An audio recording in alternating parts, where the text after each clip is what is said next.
हिंदुस्तान में लोकतंत्र नहीं है। हिंदुस्तान का हर इंस्टीट्यूशन आज आरएसएस के कंट्रोल में है। आज सबसे ज्यादा अनएम्प्लॉयमेंट हिंदुस्तान में, महंगाई बढ़ती जा रही है, गैस सिलेंडर की प्राइसेस बढ़ती जा रही हैं। पता नहीं, शायद मतलब फाइनेंस मिनिस्टर को मतलब ये आंकड़े दिख ही नहीं रहे, और जो धमकाता है वो डरता है। ये प्रेस कॉन्फ्रेंस आप डिस्ट्रैक्ट करने की कोशिश मत कीजिए, ठीक है? सीधी सी बात है। हिटलर भी चुनाव जीत के आया था। हाँ, हिटलर भी चुनाव जीत जाता था। मुझे पूरा का पूरा ढांचा दे दो, फिर मैं दिखाऊंगा आपको कैसे इलेक्शन जीता जाता है। एक तरफ एक व्यक्ति हैं जो बिना कोई कागज के आपके सवालों का जवाब दे रहे हैं, और दूसरे तरफ एक व्यक्ति हैं जो टेलीप्रॉम्प्टर जीवी हैं।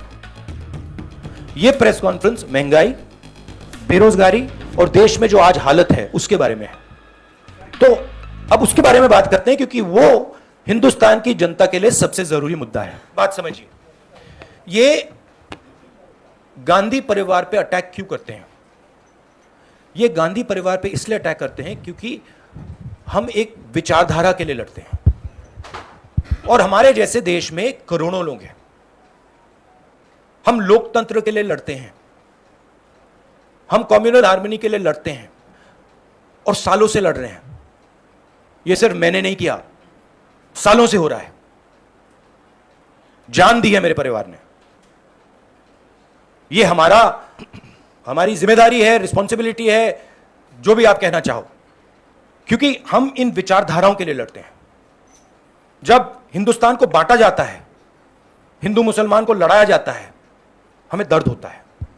जब किसी को दलित कह के मारा जाता है, पीटा जाता है, हमें दर्द होता है। जब किसी महिला को पीटा जाता है, हमें दर्द होता है। इसीलिए हम लड़ते हैं। यह एक परिवार नहीं है, यह एक विचारधारा है। इस पार्टी, कांग्रेस पार्टी को नहीं, हिंदुस्तान में कोई भी व्यक्ति किसी भी पार्टी का, non political, political, film star, कोई भी अगर सरकार के खिलाफ कुछ बोलता है, उस पे हिंदुस्तान के सारे इंस्टीट्यूशन का वजन पड़ जाता है। यह कांग्रेस पार्टी की बात नहीं है। मैंने जो यहां शुरुआत की, और देश को शायद यह समझ नहीं आ रही है और आएगी बात, लोकतंत्र आज हिंदुस्तान में नहीं है, खत्म हो गया है। लोकतंत्र की जो मौत हो रही है, उसके बारे में क्या लगता है आपको? क्या महसूस हो रहा है कि जो इस देश ने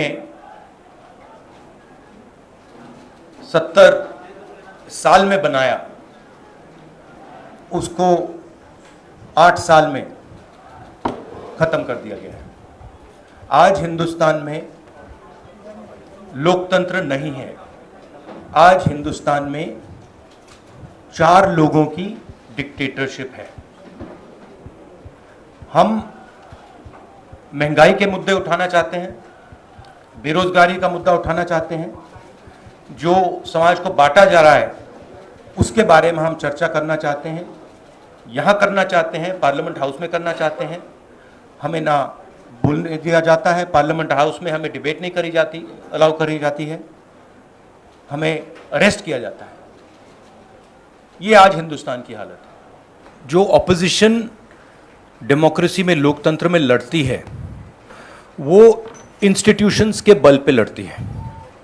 मतलब जो देश का लीगल स्ट्रक्चर होता है, जुडिशियल स्ट्रक्चर होता है, जो देश का इलेक्टोरल स्ट्रक्चर होता है, जो देश की मीडिया होती है, उसके बल पर ऑपोजिशन खड़ी होती है। वो सब जो इंस्टीट्यूशंस हैं, वो सब के सब सरकार को पूरा सपोर्ट दे रहे हैं। क्यों? क्योंकि सरकार ने अपने लोग इंस्टीट्यूशंस के अंदर बैठा रखे हैं। हिंदुस्तान का आज हर इंस्टीट्यूशन इंडिपेंडेंट नहीं है। हिंदुस्तान का हर इंस्टीट्यूशन आज आरएसएस के कंट्रोल में है। आरएसएस का एक व्यक्ति हर इंस्टीट्यूशन में बैठा है। तो हम एक राजनीतिक पार्टी से नहीं लड़ रहे हैं, हम हिंदुस्तान के पूरे इंफ्रास्ट्रक्चर के खिलाफ लड़ रहे हैं। जब हमारी सरकार होती थी, इंफ्रास्ट्रक्चर न्यूट्रल रहता था। हम इंफ्रास्ट्रक्चर को कंट्रोल नहीं करते थे। 2 राजनीतिक पार्टियों की लड़ाई होती थी, 3 राजनीतिक पार्टियों की लड़ाई होती है। आज इंफ्रास्ट्रक्चर सरकार का पूरा एक पार्टी के साथ है, फाइनेंशियल इंफ्रास्ट्रक्चर उनके साथ है। अगर कोई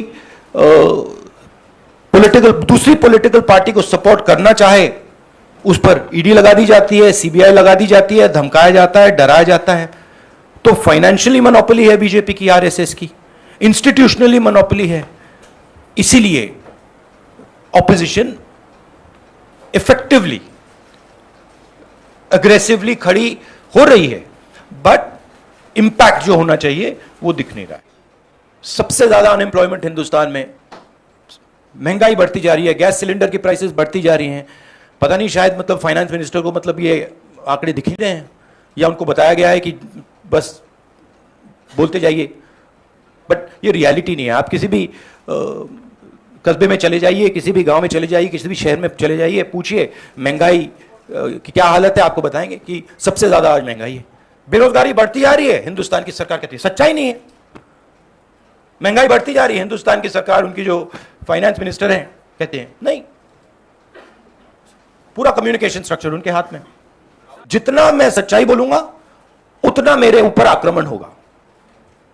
मेरी प्रॉब्लम यह है कि मैं सच्चाई बोलता हूं, मैं डरता नहीं हूं।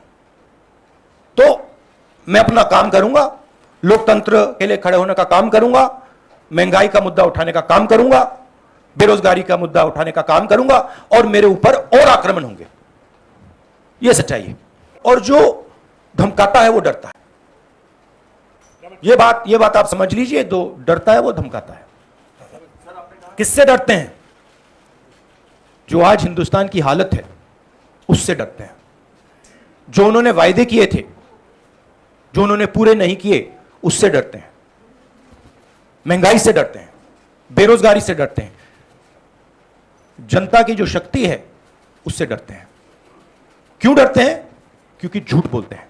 24 घंटा ये लोग झूठ बोलते हैं। बेरोजगारी नहीं है, प्राइस राइज नहीं है, चाइना नहीं आया।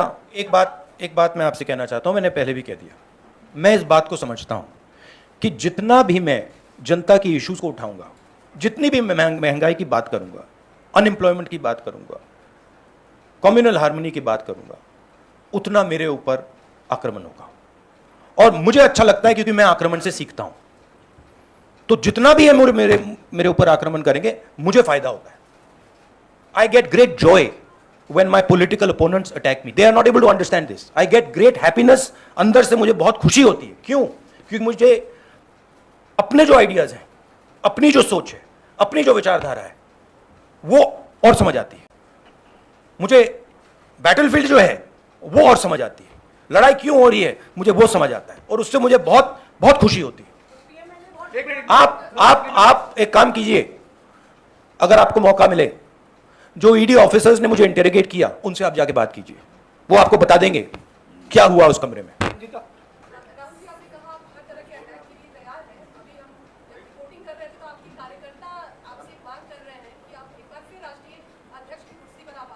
देखिए, ये प्रेस कॉन्फ्रेंस आप डिस्ट्रैक्ट करने की कोशिश मत कीजिए, ठीक है? सीधी सी बात है। गुजारिश करूंगा, एक एक करके सवाल पूछिए, सबको मौका दिया जाएगा। राहुल जी यहाँ बैठे हुए हैं, सबके सवाल देंगे, और इनके सामने कोई टेलीप्रॉम्प्टर भी नहीं है। राहुल जी, आप कह रहे हैं कि बेरोजगारी महंगाई के मुद्दे पर हम लड़ रहे हैं। बीजेपी ये कहती है कि लोकतंत्र में चुनाव सबसे अच्छा तरीका होता है जब जनता तय करती है वो किसकी। हाँ, हिटलर भी चुनाव जीत के आया था। चुनाव हम जीत रहे हैं, बीजेपी। हाँ, हिटलर भी चुनाव जीत जाता था। हिटलर चुनाव कैसे जीतता था? हिटलर चुनाव ऐसे जीतता था कि जर्मनी के पूरे इंस्टीट्यूशंस उसके हाथ में थे। उसके पास एसए थी, पैरामिलिट्री फोर्स थी, उसके पास पूरा का पूरा ढांचा था। मुझे पूरा का पूरा ढांचा दे दो, फिर मैं दिखाऊंगा आपको कैसे इलेक्शन जीता जाता है। उन्होंने सभी सवालों का जवाब दिया है। एक तरफ एक व्यक्ति हैं जो बैठकर आपके सवालों का जवाब देते हैं, दूसरे तरफ एक व्यक्ति हैं जो 8 साल से एक भी प्रेस कॉन्फ्रेंस, एक भी प्रेस भेंट नहीं की। एक तरफ एक व्यक्ति हैं जो बिना कोई कागज के आपके सवालों का जवाब दे रहे हैं, और दूसरे तरफ एक व्यक्ति हैं जो टेलीप्रॉम्प्टर जीवी हैं। तो ये आपको साफ दिखाई दे रहा है। और जब मैं सिर्फ ये कहना चाहता हूं, जो राहुल जी ने अभी कहा, मैं उसको दोहराना चाहता हूं।